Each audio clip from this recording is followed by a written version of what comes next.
அண்மை செய்தி.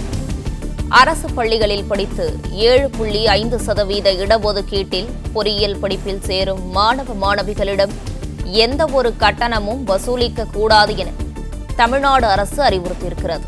இதுகுறித்த கூடுதல் விவரங்களை வழங்குகிறார் செய்தியாளர் பாண்டியராஜன். அவரிடம் கேட்கலாம். வணக்கம் பாண்டியராஜன், இது குறித்தான முழு விவரங்களையும் பகிரலாம். பொறியியல் கல்லூரியில் சேர்ந்திருக்கக்கூடிய மாணவர்களிடம் கட்டணங்கள் வசூலிக்கப்படுவதாக புகார்கள் பெறப்பட்டிருப்பதாக தமிழக அரசு தெரிவித்திருக்கிறது. குறிப்பாக பொறியியல் கல்லூரிகளில் அரசு பள்ளிகளில் படித்து 7.5% இடஒதுக்கீட்டின் கீழ் மாணவர்களுக்கான சேர்க்கை என்பது நடைபெற்று வருகிறது. அவ்வாறு சேர்க்கக்கூடிய மாணவர்களுடைய முழு கட்டண செலவையும், அதாவது அவருடைய பேருந்து கட்டணம், கல்லூரி விடுதி மற்றும் படிப்பு செலவுக்கான அனைத்து செலவையும் தமிழக அரசு ஏற்கும் என அரசாணை வெளியிடப்பட்டிருக்கிறது. அதே போல முதல் பட்டதாரி மாணவர்களுக்கான கட்டணமும் அரசு ஏற்கும் என்கின்ற அந்த அரசாணையும் இருக்கிறது.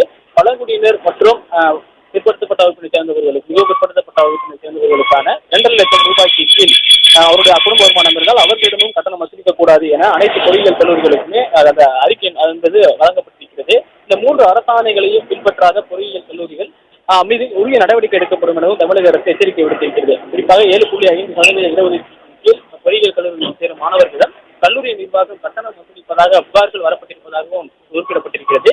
தமிழ்நாடு அந்த தொழில்நுட்ப கல்வி இயக்குநரகத்தின் மூலம் பெறப்பட்ட புகார்களின் அடிப்படையில் தற்போது தமிழக அரசு இந்த எச்சரிக்கையை விடுத்திருக்கிறது.